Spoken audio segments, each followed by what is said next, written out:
played rugby and he ran track at West Point. He also did 2 master's degrees and got an MBA on top of that. Rifle platoon leader, scout platoon leader, then company executive officer, battalion commander, and then brigade commander in the 82nd Airborne. He helped lead the initial invasion of Baghdad in March 2003. He rolled his mechanized division straight from the Kuwait border overland right into the center of Baghdad, won a Silver Star for his valor in that operation. Then to Afghanistan, where he led the 10th Mountain Division. Then he became chief of staff at CENTCOM.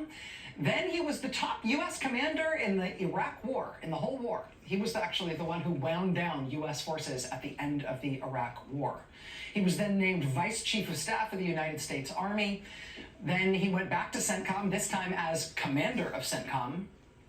Then he built and led the force that waged the war against ISIS. And then, and only then, was he considered for the really big job, Secretary of Defense. And that is the man who just left office as Secretary of Defense. The man who just arrived to take his job, he was a platoon leader in the National Guard, but now he too is Secretary of Defense. Both of them obviously honorable records of service, not equivalent though, I think you'd say, in terms of demonstrated leadership, experience, complex organizational management experience in particular. I mean, 4-star General Lloyd Austin had led like a whole war or 2. And he had been chief of staff and then commander at CENTCOM just before being named as defense secretary. CENTCOM is the part of the U.S. military that has as its area of responsibility the Middle East and Central Asia and South Asia. That was what he was in charge of. I mean, that was his experience heading in to become defense secretary. That's who has just left as defense secretary. The guy who has just arrived, well, just before he was named as defense secretary, Pete Hegseth, he led 1/3 of the famous Curvy Couch on the Fox and Friends Fox News Channel weekend show. I have to say, it may be that he led 1/4 of the couch, not 1/3. I'm not totally sure how many hosts they have, but we could only find these pictures of him sharing with 2, so maybe he held down 1/3. That said, prior to his time at the Fox News Channel, Mr. Hegseth also ran into the ground 2 small right-wing veterans groups amid allegations, which he denies, of wild financial mismanagement, nepotism, sexual harassment, public drunkenness, and even drinking on the job. For one of those organizations, an independent forensic accountant found evidence of gross financial mismanagement while Pete Hegseth was administering that organization. And so then they made him Secretary of Defense. 2 guys, same job. And, you know, maybe he got the job based on merit and demonstrated capability. Or maybe it was some other factor. I don't know. Your call. Last night's horrific plane crash at Reagan National Airport in Washington, D.C. was caused by the collision of an American Airlines regional jet carrying 64 people on a flight from Wichita, Kansas. It collided with a U.S. Army Black Hawk helicopter that was carrying 3 crew members. And tragically, there appear to have been no survivors of the crash on either aircraft.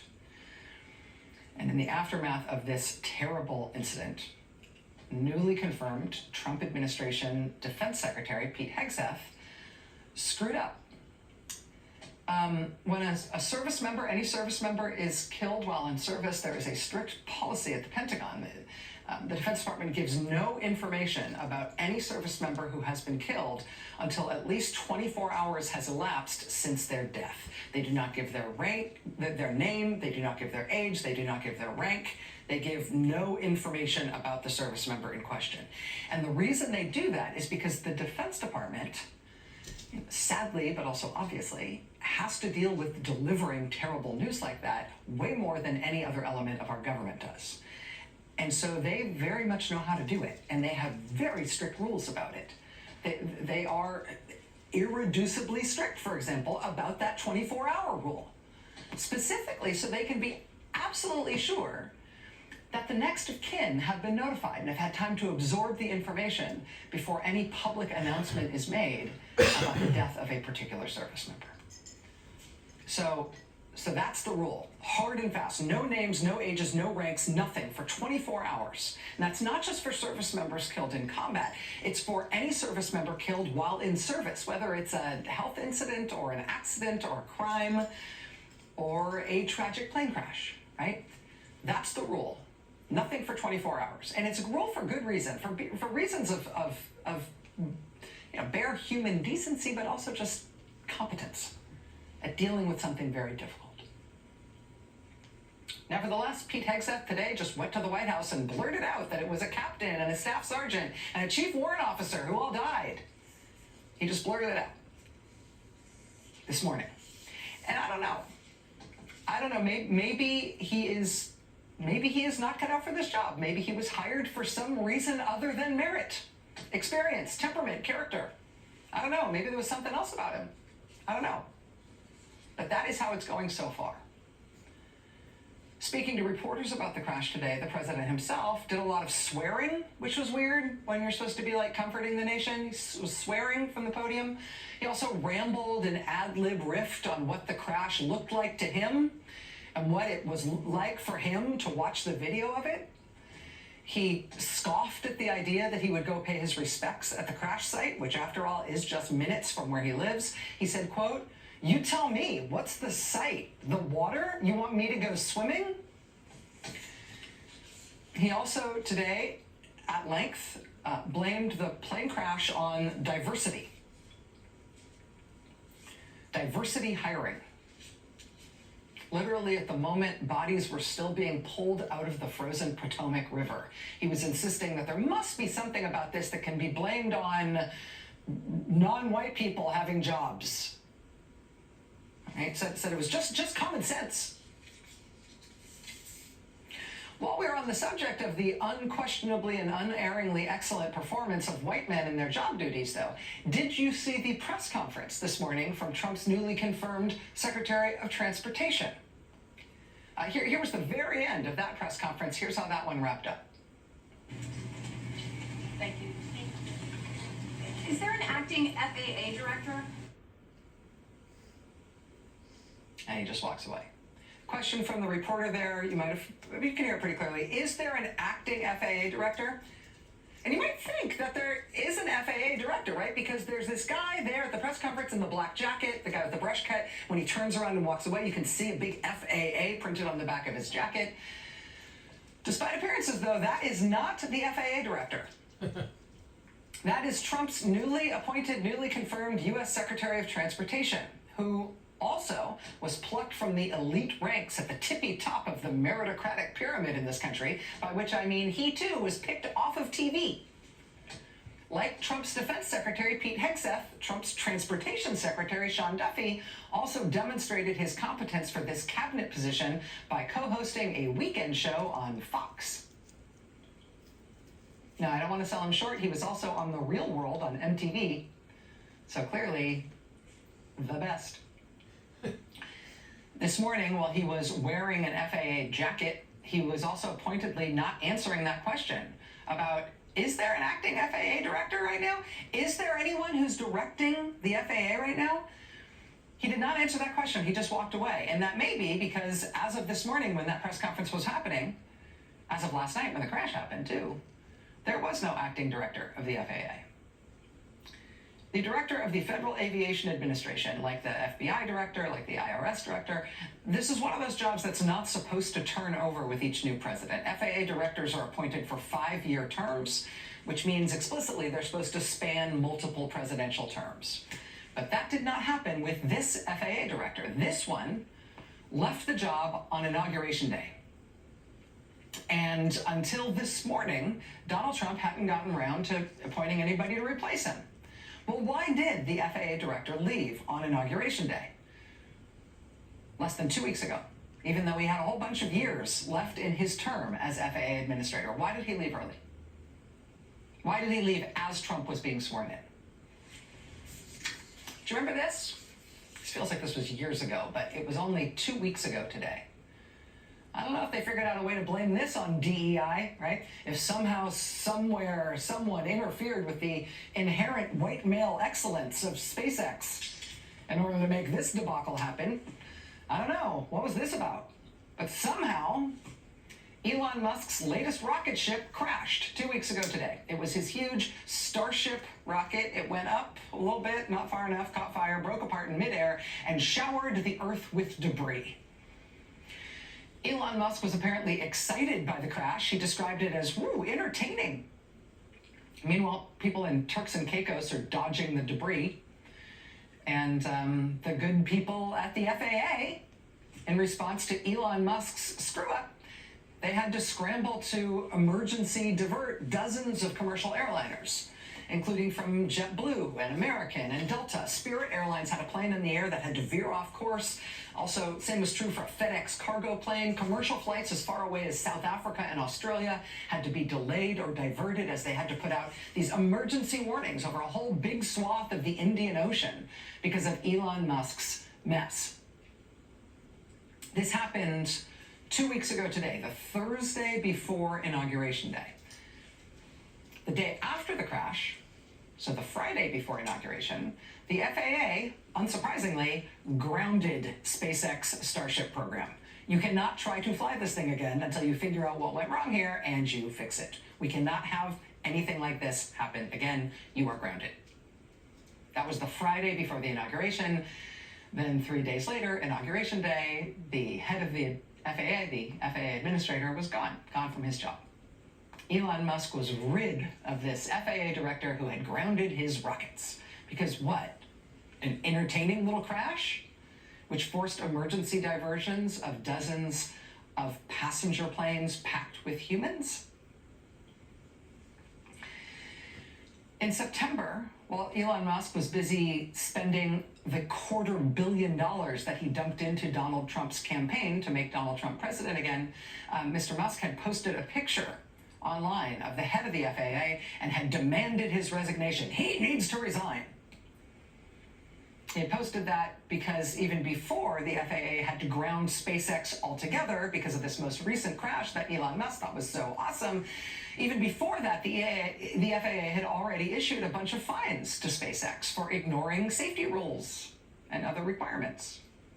Elon Musk had adopted this as sort of one of his personal causes. This was one of his crusades. Get rid of the FAA. Get rid of this guy at the FAA who's in the way of my SpaceX company. He's been personally demanding that this guy be gotten rid of. And so he got it. FAA chief was out on Inauguration Day. And then 10 days later, we had a horrific mid-air plane crash whereupon one of the cable news hosts Trump hired for his cabinet wore an FAA outfit to a press conference, which made people wonder if he was running the FAA, which made reporters ask, hey, who is running the FAA? To which there was no answer, which apparently prompted Donald Trump today at a press conference to, surprise, name a new head of the FAA for the first time because he'd never bothered to do it before. And yes, it is the FAA that is one of the agencies that will now be in charge of figuring out what went wrong in this devastating plane crash that killed dozens of Americans last night. But don't worry, Donald Trump says he has already figured out what happened. What happened here was diversity. And he's eliminating diversity. And so we can all feel safe, all our problems are all solved. Because yeah, look at all the cable news hosts. The one guy's got the little jacket, and the other guy's blurting out information on service members who've been killed. The president himself says he thinks he might get wet if he visits the crash site because it's a river. So no, he's not going to do that because wet. Just excellence through and through, right? Just look at these guys. Can't you see the excellence? I mean, at least Elon Musk is getting what he wants and what he needs from the U.S. government. Are we? That word oligarchy seems to stick in everybody's craw. It sounds like somewhere between like an ancient word and a foreign word. People don't like the word, but people who study how oligarchy works around the world would tell you that this is like a perfect case study, a textbook case. Man with tons of money effectively purchases politician. Politician then changes the government so it meets the personal and business needs of the rich guy to whom he belongs. That change in government is bad for everybody else. For example, times like this, it might be good if we had an FAA.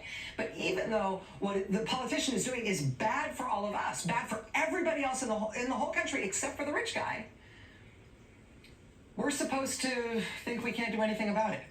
Because after all, it's this rich guy who's buying the elections now, and so our voice doesn't matter.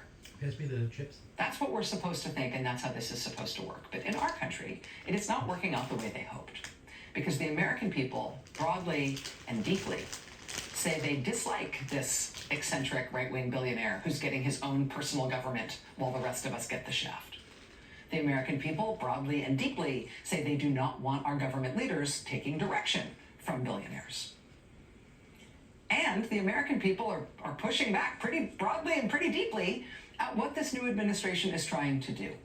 For the first time in 70 years of Gallup polling, there are more Americans who say they oppose the new president than support him, even this soon after his inauguration. When the administration tried to get federal employees to narc on each other, to turn one another in, if anybody was still secretly trying to support diversity and non-discrimination in the federal government, they set up a special email for people to send in their tips about their coworkers, about anybody who was secretly resisting Trump's orders. That email address they set up, I'm pleased to tell you, was reportedly soon flooded with, quote, Scientology emails, pornography, the script of the Bee Movie, and warnings that, quote, unqualified, mediocre white people were being hired to head up important government agencies. And maybe somebody should do something about that. When this administration tried to call a halt to all federal spending with a bizarre word salad bumper sticker order that inexplicably ranted in the order about DEI and woke gender ideology and the Green New Deal, which is not a thing. Not only did they have to spend that whole day that they announced that clawing it back, saying they didn't actually mean all spending, and no, it didn't apply to this, and no, it didn't apply to that. By the following day, they had to send out a total rescission of that previous day's order. And the language of that, some people may have already cross-stitched it onto a pillow or two. I don't know, I'm just saying what I've heard. But their balderdash nonsense effort to halt all federal spending without even understanding what they were stopping ended with this whimper, which does look good on a pillow. Quote, OMB Memorandum M-25-13 is rescinded. If you have questions about implementing the president's executive orders, please contact your agency general counsel. So because of the pushback they are getting, they have had to rescind Trump's effort to stop all federal spending in the U.S. They also, because of the pushback, have had to rescind Trump's effort to stop all spending around the world. Except when Secretary of State Marco Rubio sent out the memo rescinding that order, they couldn't even explain clearly what it was exactly that they were taking back. So the order from Marco Rubio just told everybody that if they needed any clarification on what exactly was being rescinded here, they should contact the Director of Foreign Assistance at the Department of State. And before you ask, no, there currently is no one holding the job of Director of Foreign Assistance at the Department of State. There is nobody there. But that is where Marco Rubio says you should go for clarification on this thing he's tried to undo because of all the pushback, but they're still not even really sure what they did, so they don't know what they're taking back. It's crazy. They're not sending their best. And I'm going to go out on a limb here and say that diversity does not seem to be the cause of the problem here. Seems like it might be something else. But they're not sending their best. And the American people know it and are pushing back. And Democrats in Washington are starting to get up on their hind legs and yell about it, like they should have from the very beginning. And that's proving to be effective as well. And one of those Democrats joins us next. Stay with us.